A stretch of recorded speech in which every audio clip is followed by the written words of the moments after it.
Today we are reviewing the 2024 BMW XM label, which is actually a super SUV, and it packs more horsepower than BMW has ever put into any road vehicle.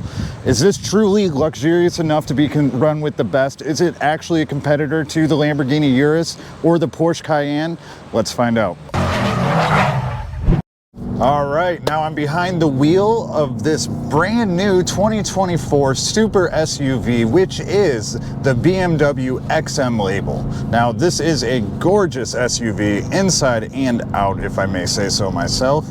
On the exterior, you've got this like black purple paint job. It's completely blacked out, and I absolutely love how it looks. And that is pretty controversial because a lot of people don't seem to actually like the appearance of this vehicle. On the front, you've got this classic BMW grille and LED headlights that are more like strips. I think they look absolutely great. And then along the grille, you've got these light sections that are almost in the hexagonal pattern, taking up the majority of the center of the grille.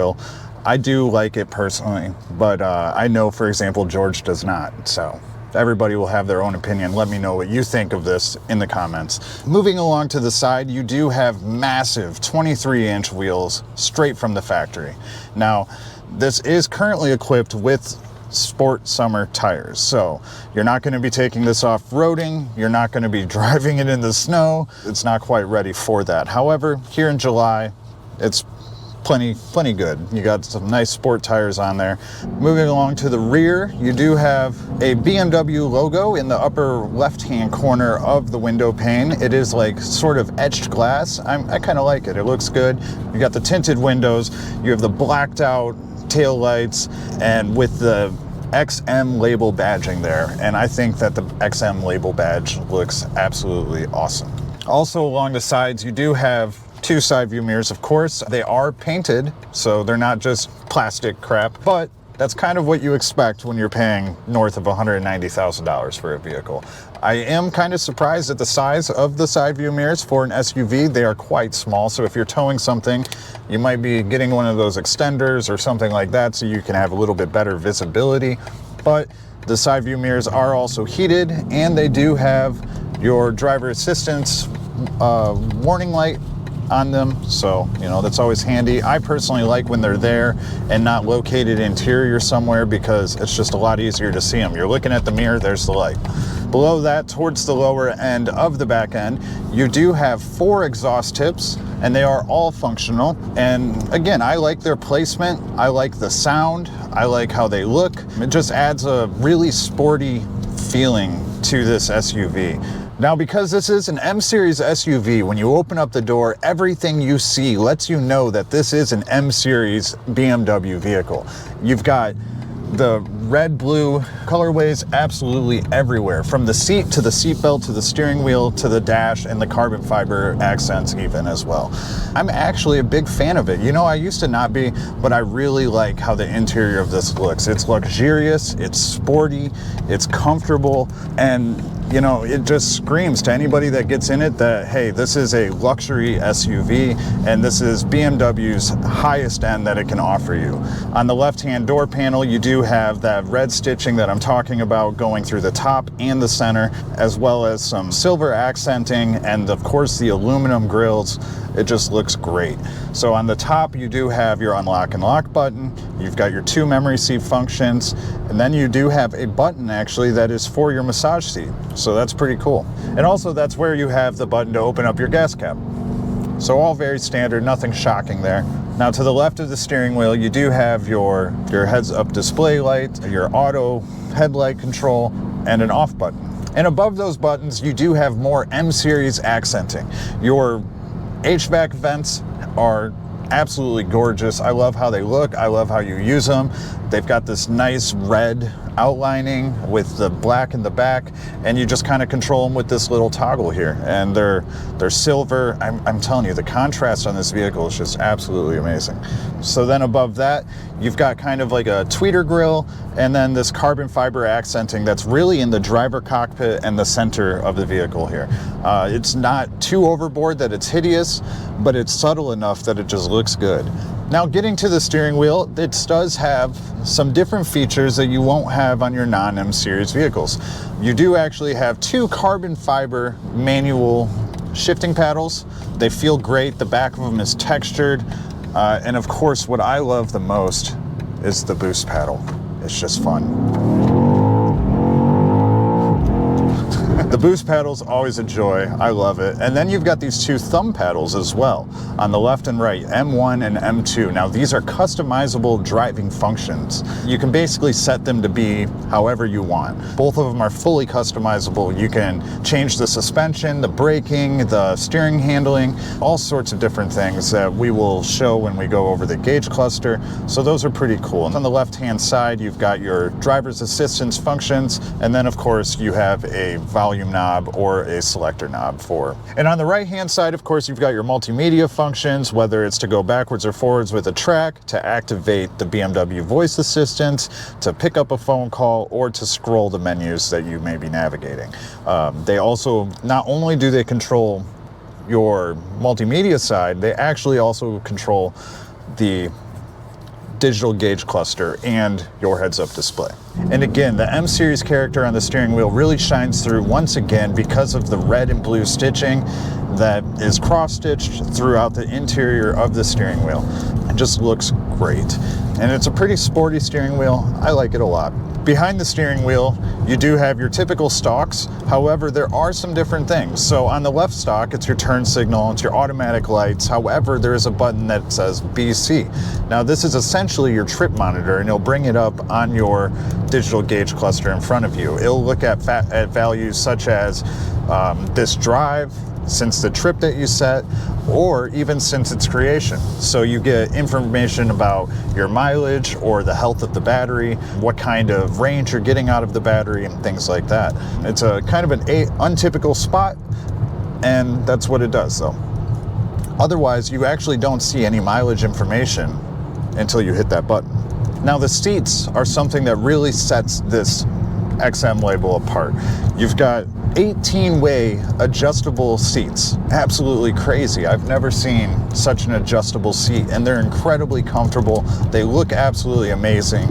And the seats add a ton of character to the interior of the car. Again, that M Series really shines through with them. You've got the M Series logo up on the headrest. The contrast, again, is spot on. I really love black and red, so it grows on me. I can't help it. The seats are absolutely amazing, highly comfortable, highly adjustable, and hey, you can get a massage too, so that's pretty cool.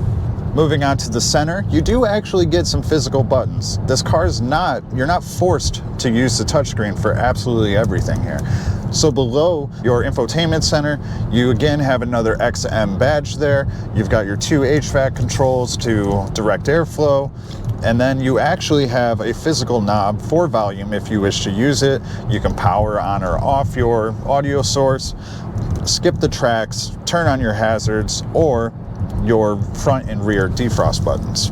Moving on below that, underneath the carbon fiber slider, you have 2 cup holders, a USB type A port, a 12-volt outlet, and a wireless charging pad. Now what's cool about these cup holders that you don't often see is they will actually heat or cool your drink, both of them.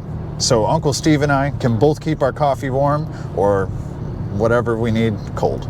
Actually, that's pretty awesome. I like that. For long trips, that's really handy. Moving on beyond that, you have very typical BMW M Series controls. Got your traction off, your panoramic view, your parking lights, start-stop button, setup button for your modes, your M mode selector, your hybrid mode selector, your exhaust function, so you can make the exhaust louder or quieter. So if it's enabled, you've got a more throaty, sporty exhaust, sounds really mean, will wake up all your neighbors. But if you turn that button off, hey, the neighbors will be happy, but you still have all the power. And then of course your auto hold button, parking brake, and this is a electronic parking brake, so you don't have a physical lever or anything like that to pull. You've just got this little switch that you toggle and it'll engage or disengage it.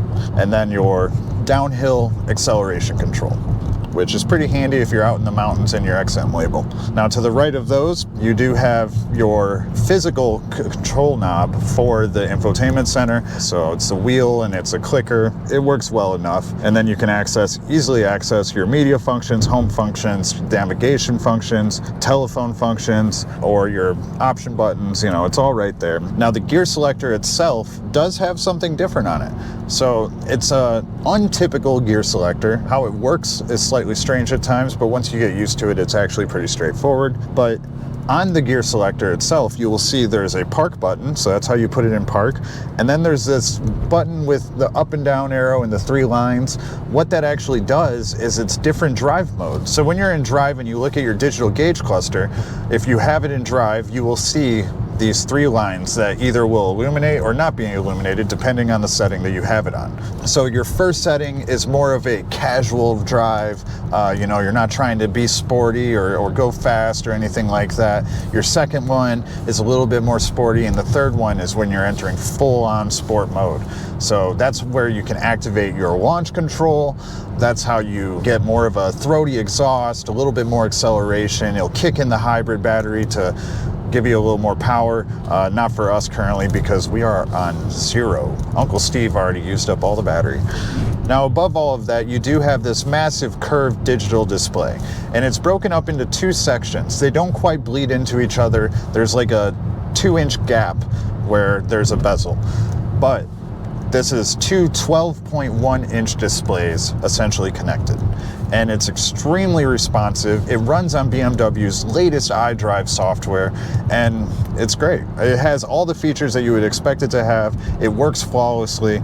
You don't have to dig around for settings. There are a ton of places you can go within it, but it's very intuitive and it's really crisp. Even with polarized glasses on, you can see it absolutely beautifully, and it works great. Now within your clamshell center console, you do get a single USB Type-C port, and that is the only power available in there. However, it is quite spacious in there. You can store a good bit of things in there. Also, combined with the infotainment system in this XM label, you have a 12-way Bowers & Wilkins surround sound system. Because this is an XM label, it does have that sound package. However, the lower packages will not have that. But one really cool thing about the speaker package in this vehicle is that the grills themselves actually illuminate in white as well. So they have lighting effects within them too. And that kind of helps bolster the visual look of these aluminum silver speaker grills. Like, it really helps them stick out and shine, especially at night. But moving above your infotainment center, you do have a normal rear view mirror with 3 home link buttons, all fine. No digital display, but you don't need it.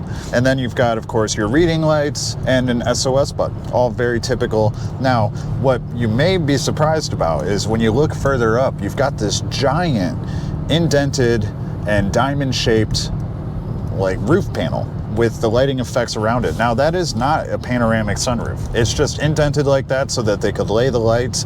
It's got the cool diamond texture like mentioned. Let me know what you think. Do you wish that was a panoramic sunroof? I kind of do. I think it would be awesome to be able to open it up and get some sunlight in here, but that's just my opinion. Moving on to the back, you do have rear zone climate control and also 2 USB Type-C ports. And that's about it. There's no screens back there, nothing like that.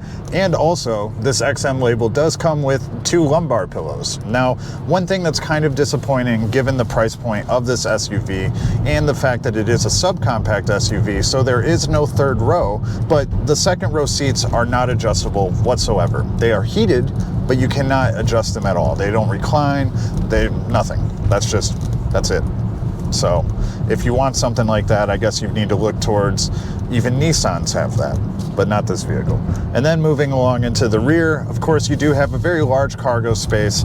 Now, the bottom floor panel does not open up, so what you see is what you get. On the right-hand side, you have this cubby that you can open, and that's where your fuse panel is. On the left-hand side, you'll find your jack and I guess a little more storage area. Other than that though, the rear is very typical, very large cargo capacity. You can fit enough groceries for the family in there and you'll be just happy enough. There is a 12-volt outlet back there that is your cigarette style lighter jack. There are no 120 volt outlets in here, which is another surprising thing considering the price point of the vehicle and the fact that it is also a hybrid, so it has a battery in there. They're just not giving you any solid power connections. You'll need an inverter or something like that if that is something that you require. Now, as far as visibility goes in this XM label, it's actually pretty good.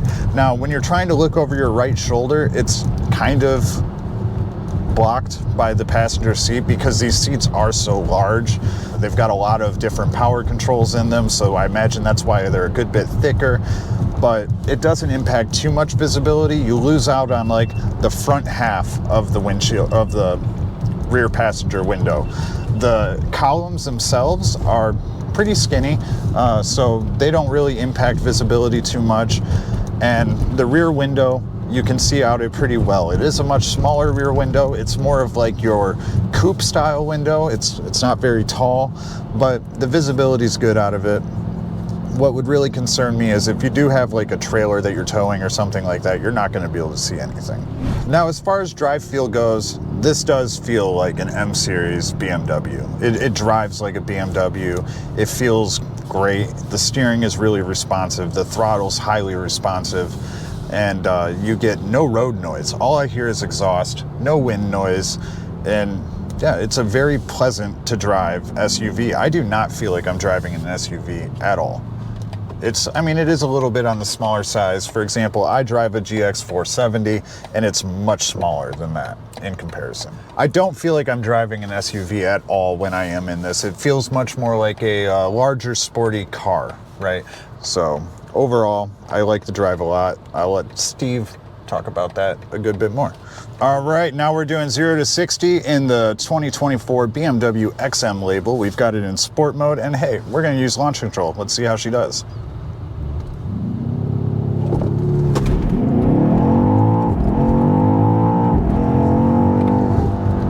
All right, we got a 3.75 on the race box, which is just a little bit over what the manufacturer says it should get. But hey, that's not too bad because I do have Uncle Steve in the car with me as well. So, that adds another 200 pounds or so, which isn't much, but it does make a difference. But I am satisfied with those results. This is Uncle Steve's first time driving this brand new BMW XM label. In fact, it's also a first time BMW first plug-in hybrid SUV, and also the first most powerful SUV that I've ever made. So BMW offers two models for the XM. One is base model, another one is the label, which is we are driving today. They have the same powertrain, but the different horsepower. The engine size is 4.4 liter V8 twin turbo, along with an electric motor.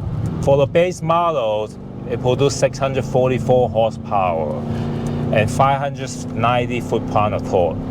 0 to 60 in 4.1 seconds. And then for the XM label model, it producing 738 horsepower and 738 foot-pound of torque. So 0 to 60 in around 3.6 seconds. For the mile per gallon, combined with electric motor, this can go up to 46 miles per gallon, which is really impressive for a fast, high-performance SUV. So when you compare to Lamborghini Urus and the Porsche Cayenne Turbo, actually it's pretty good. They run about like 16 miles per gallon. So 46 miles per gallon combined with the electric motor and the battery, that's pretty good. And if for the battery range, full charge, this can go around 30 miles. And if for the Porsche Cayenne e-hybrid, it can only go up to 14 miles for the full charge of battery. So which you can see is double the range almost. For the warranty, BMW offer base warranty powertrain, 4 year, 50,000 miles, and then for the hybrid battery, they offer 8 year, 100,000 miles, which is pretty much is today's standard for most of the plug-in hybrid or full electric vehicles. So how much does this cost? The XM label is starting $185,000. And the one we're test driving today is around 191,000. And then for the base model, starting $156,000. For comparison to the Lamborghini Urus, they starting at a little bit more than $200,000. However, they're a little bit faster. The 0 to 60 for the Lamborghini is 3.1 seconds, so it's about 0.5 seconds faster than the XM label. And then for the Porsche Cayenne, it's also a little bit higher than the XM, which is around 190,000. So you can see this is why kind of a little bit for the price, a little bit more affordable, like maybe 10 to 20,000 cheaper than the Cayenne and the Lamborghini. But it also has a little bit slower. For the towing capacity, I have to ask Josh, do you know what's the towing capacity for this? Well, now while this BMW XM label does not actually have the tow package, if you do add the tow package, it is capable of 6,000 pounds. So it's a 6,000 pound vehicle that can tow 6,000 pounds. Does it consider a good towing capacity, or is it just average for a big SUV? It's not bad. It's not bad for a high-performance SUV, right? Yeah, right. I mean, if you're wanting to tow much higher than that, you should probably go get a truck. Well, in my opinion, I think this is perfect for 3 rows. Family is so spacious, and then the gas, if you want to save gas, you can just put a hybrid mode and just get 30-mile range, that's normal people drive to commute, right, daily, right? Yeah. And then you want to leave for speed, you just put a sport mode, it's fast. Right, get your errands done quicker. Yeah. So Steve, you said that this is your first time driving the XM label. So what are your thoughts so far? How do you like it? I really like it. Like I said, I have a lot of pros. The space, the mile per gallon is good for a super fast car. And then the sound, exhaust noise, and then the drive. BMW always more towards the sport feeling of driving, right? Yeah. So I kind of like BMW a lot in terms of driving. The downside is just the cost. I don't think the technology is not there compared to the 7 Series that we have test drove. It doesn't have a lot of technology. For example, it doesn't have an automatic door or power door. Or they do have power lock, but not the power door that will press a button and call itself. And doesn't have a moon move, panoramic moon move. And then third row seat, the SUV itself is big enough. It's enough for a third row seat. So if you have a third row seat, that would be a little bit better. But I can see how BMW kind of market this. It's all about performance. Yes. They try to save weight, especially is they have a heavy battery in the back, right? So. It's extremely spacious, and you could definitely fit another row back there. You're 6'8", and when you're sitting in the second row, you've got like 5 inches above your knees. I do, yeah. So you can put like 9-foot person in the back and still have no problem. The headspace is still a lot, Well, what about you? How do you like it, or how do you don't like it? No, I like it a lot, actually. Do I think it necessarily justifies the cost? Not so much. But the vehicle itself, I really like. I think that in this price range, there are a lot better options. Like, this is for like the BMW Maxis, right? Like, they love BMWs. It's their favorite manufacturer. I think it's perfect for them if it's within their budget. When you're looking at an SUV, I do agree. Like, if it was a one-child family, sure, I think that works fine. But like, if you start getting into multiple children, full household, I really don't think this works. But overall, I do think it's a fantastic vehicle. It looks absolutely kill. It's so fast. It sounds amazing. It's really spacious. It's extremely comfortable. It checks every box. Personally, I don't feel like it needs all the extra technology, because it's already loaded to the brim with safety features and technology features. It's got every safety feature BMW offers, and it's got wireless Android Auto, wireless CarPlay, it's got everything you could need. But the price is just out of the world. Yeah. I think if this was more at that 140, 150 range, it'd be a bit more justifiable. But I agree, if you can get a Lamborghini for 20K more, why not just do that? In conclusion, it is an amazing car by every stretch of the imagination, but when you factor in the price, I think that there are better options available in that range. Yeah, I agree with you. So there you have it. This is the 2024 BMW XM label. Thanks for tuning in. Let us know what you think in the comments below, and we will see you in the next video.